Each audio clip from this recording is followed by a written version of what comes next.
Hello and salut everybody. Welcome back to Chatting with Nicole. If you have not subscribed, I want you to do that. If you're new to the channel, I want to welcome you to the family. Subscribe as well and also check out the rest of the videos. Thank you very much for being here. Thank you very much for your support. I am super grateful that you are here. So I want us to chat about a topic I've been meaning to chat about. I have learned so much about since December 2022.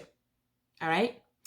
So the reason why this came about is because I was privileged enough, I should say, to be part of a special traditional wedding that I am very, very happy about.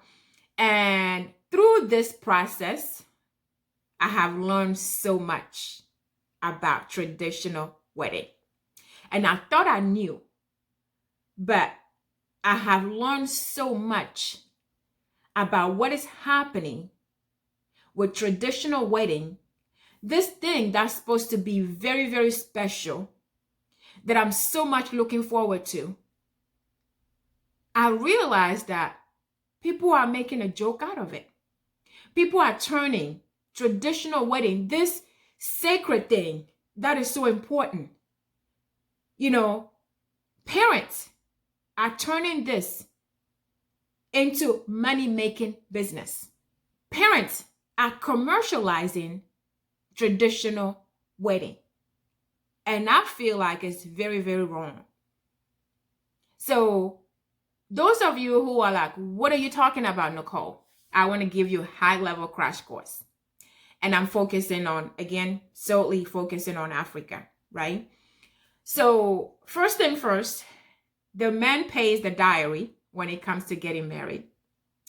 And what happens is you don't just get on your knees and say, would you marry me? And the girl says yes. And then you go elope or you go to a church and get your whole shebang like we see every day. No.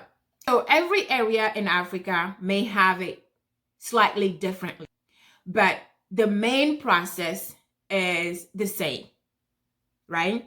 So what happens is, if you like this girl, you may have gotten on your knees already and the girl already said yes already. But, to make this official and honor our culture, you will send the man, I'm talking about the man now, the man will send his elders, like uncles and aunties. The father's not going to go, or the mother's not going to go. It's just the uncles and the aunties. They'll send them to the girl's parents, and they're going to go there and ask, the girl's hand. That's the intention of our son. And if the man agrees, then they'll set a date and bring the requirements, because there are requirements. There are requirements for all of them.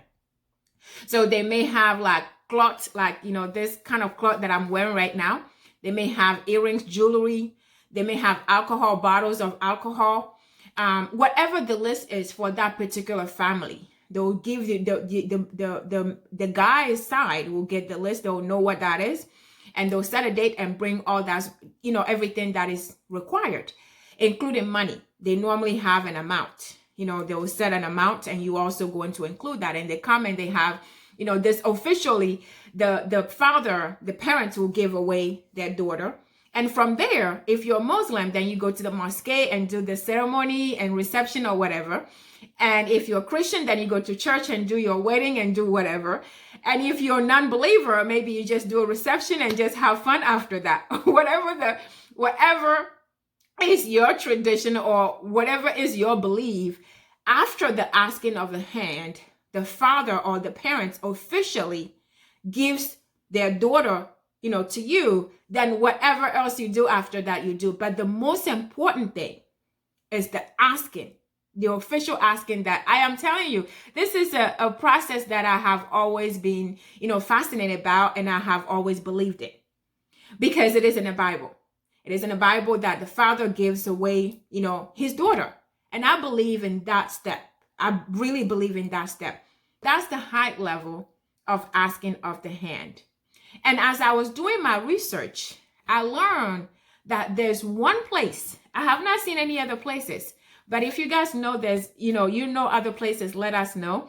But there is a place in Kenya. It's called Maasai. And that place, the girl is responsible for everything the man's supposed to be responsible for, including building a house for the man to come in.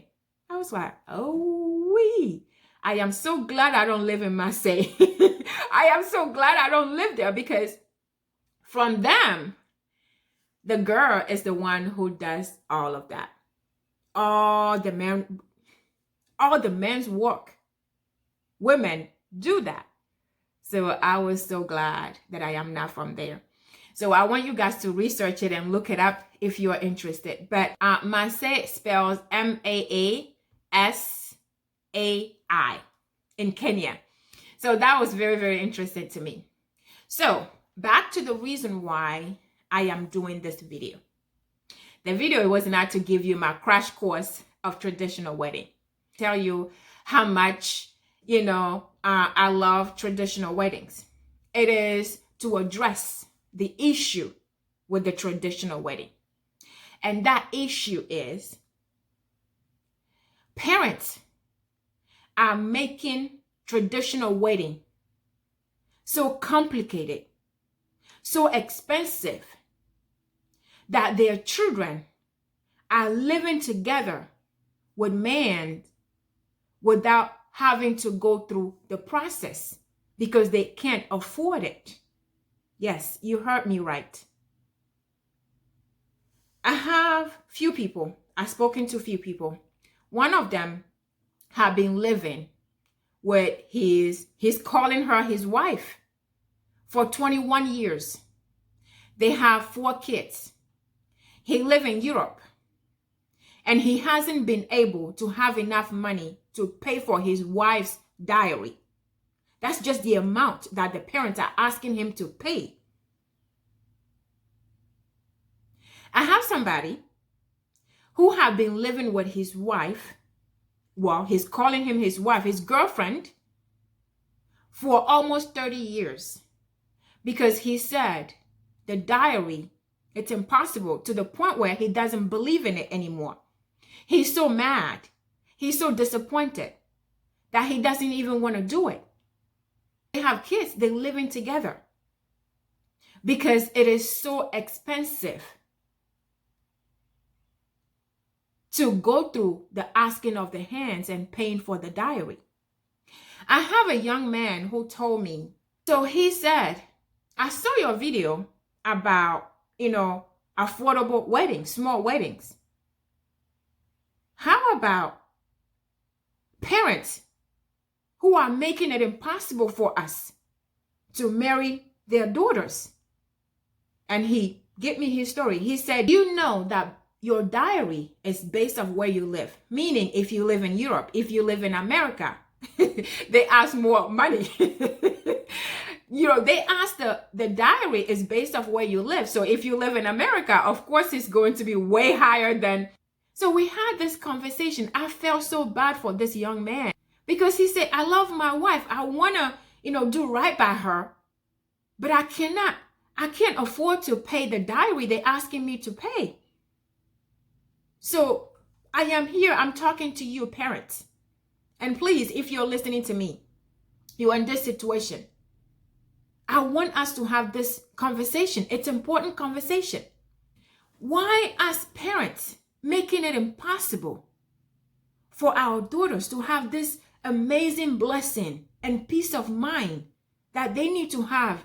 Why are we sacrificing our children's, souls, their happiness because of money? And why are we continue to ask this? Because at a certain point, if you're asking, 10,000, for example, and it's been 5 years, 10 years, 19 years, and this man have not been able to pay the 10,000, at least you got, okay, you get a discount. I can truly see that you can't afford it. Just bring me whatever you have. I'm just saying, but we are insisting, but the amount that I ask you is what you have to pay in order for me to officially give you my daughter for you to marry, when you know they're already living together, you already have grandchildren with them, they're already living together, but you insisting they have to bring you this 10,000 before you can accept that, okay, I accept you to have my daughter. I'm hearing this and seeing this. I'm like, what is going on? Parents, I have people who said because of the education of their children, you have to pay a certain amount because of the education that their daughter has. You have to pay higher. And if their daughter, the beauty, if they're beautiful, you have to pay. You have to pay. They charge you. They are charging the dowry based off the education, based off their beauty, and based off the area that they come from.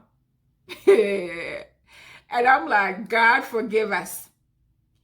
So I am like, what?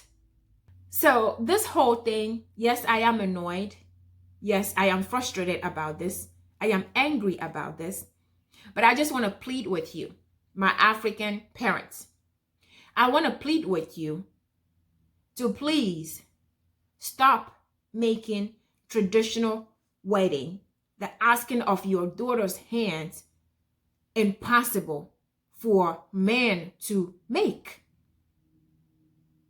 Stop making, this beautiful, process